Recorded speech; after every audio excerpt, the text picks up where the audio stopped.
All right, good morning, everybody. So tomorrow you guys start your HL test, paper 1, and I just wanted to go over a couple things that I've found over the years that are tricky spots or places where people could maybe get a few more points and they aren't quite getting them.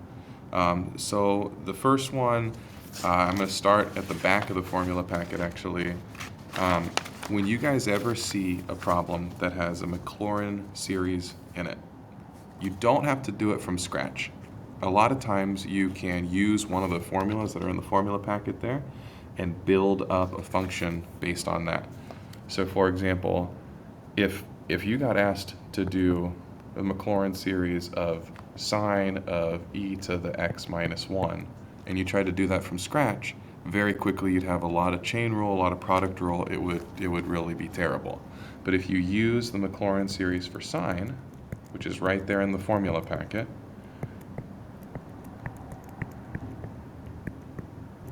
and then all you do is you grab e to the x minus 1 and substitute it right there, right there, right there, and then you use the formula for e to the x, etc., etc. And if you think e to the x minus 1 just means I minus 1 from that, boom, boom. Now all you're really doing is plugging in that chunk right there, and right there. And so that takes a question that would have taken you forever if you tried to build it from scratch, down to just taking a few minutes if you have a Maclaurin series. Okay, another thing that I wanted to mention is we spent some time learning about trig substitution. Remember that your trig substitution situations are going to show up in the formula packet too.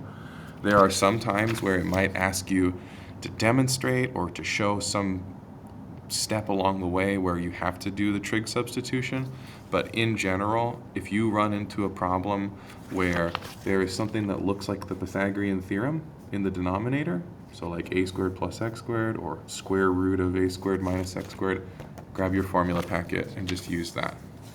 Okay.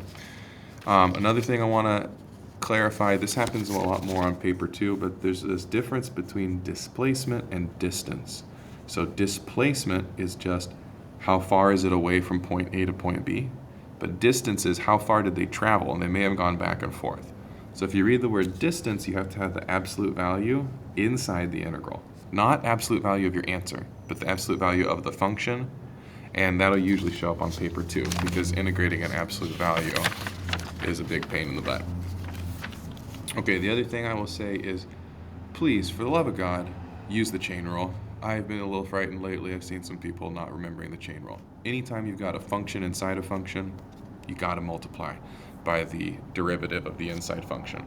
So if I had, I'll just use that same example, sine of e to the x minus 1, its derivative is sine goes to cosine, inside stays the same, derivative of the inside, like that. If I had to do the derivative again, now we're going to do a product rule with f and g. So we have f prime.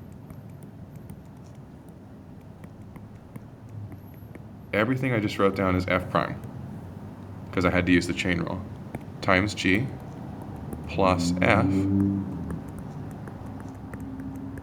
times g prime. Okay, so please, let's use the chain rule correctly. Similarly, when you're doing an integral, I've seen a lot of people forgetting about our just simple u substitution.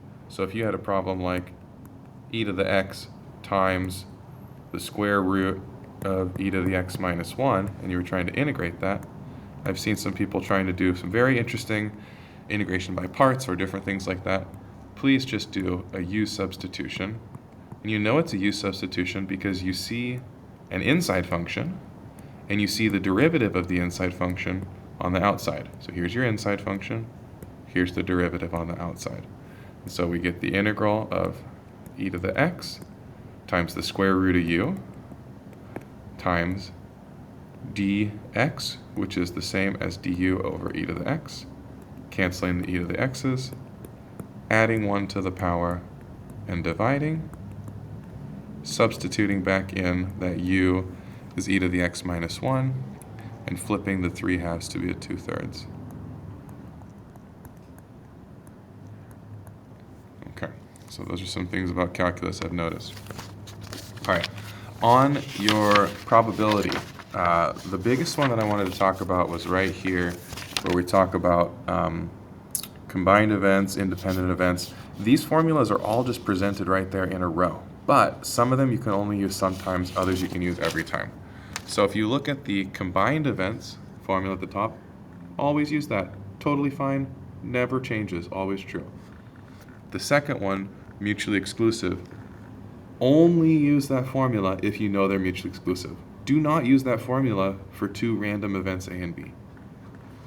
Similar, conditional probability formula, always true. That's what conditional probability means. Independent events, not always true. Only use that if you know they're independent. Okay, so formulas 1 and 3 here are good any problem. 2 and 4 are only good if you know that the formula applies. Let's see. The other thing is, a lot of the probability problems, if it's a continuous distribution, you do the integral on your calculator.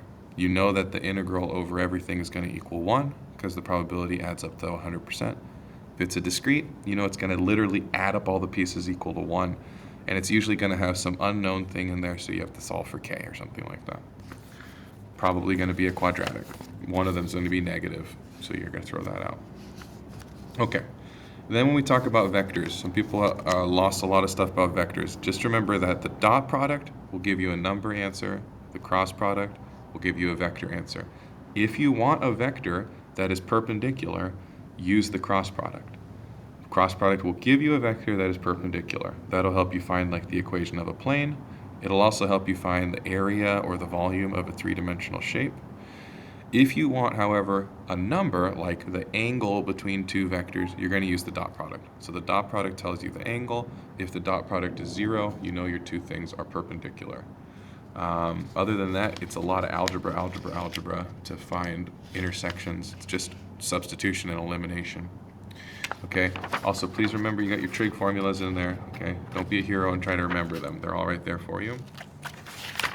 Also, I see a lot of people miss questions about length of arc and length of sector. They're just right in there. Just use those formulas right there. Same thing with sine and cosine rule. Don't forget about those. This is a big one. Area of a triangle. I see a lot of people be like, I've got to do half base times height. Well, maybe you don't know the base and the height. Just do 1/2 AB sine C. That'll help you in a lot of situations.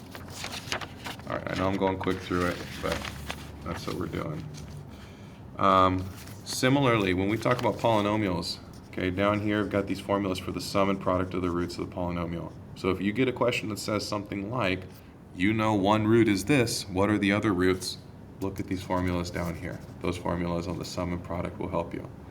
Okay, on that same topic, if you have a polynomial and it tells you one of the roots is complex, you know the conjugate is also a root.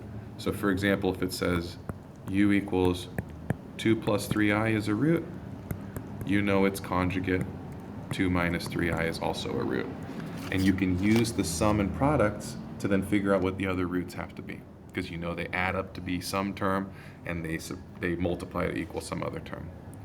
If we're doing things in polar form, if we had, say, 2e to the I pi over 6, I'm not saying these are the same complex number, it's a different complex number. Here's its conjugate, 2e to the I negative pi over 6. Because conjugates are just going to be, instead of being up here, you're down here, right? So this has a positive angle, and that has the same angle, but just made negative. Okay, and then as far as the number and algebra stuff, please remember that you've got in here your binomial theorem, you've got your combinations formulas.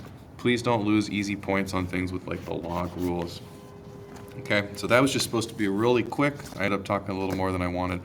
But if there's something in there that you want me to talk more about, come see me, send me a message. You've basically got until tomorrow. So good luck, you got this.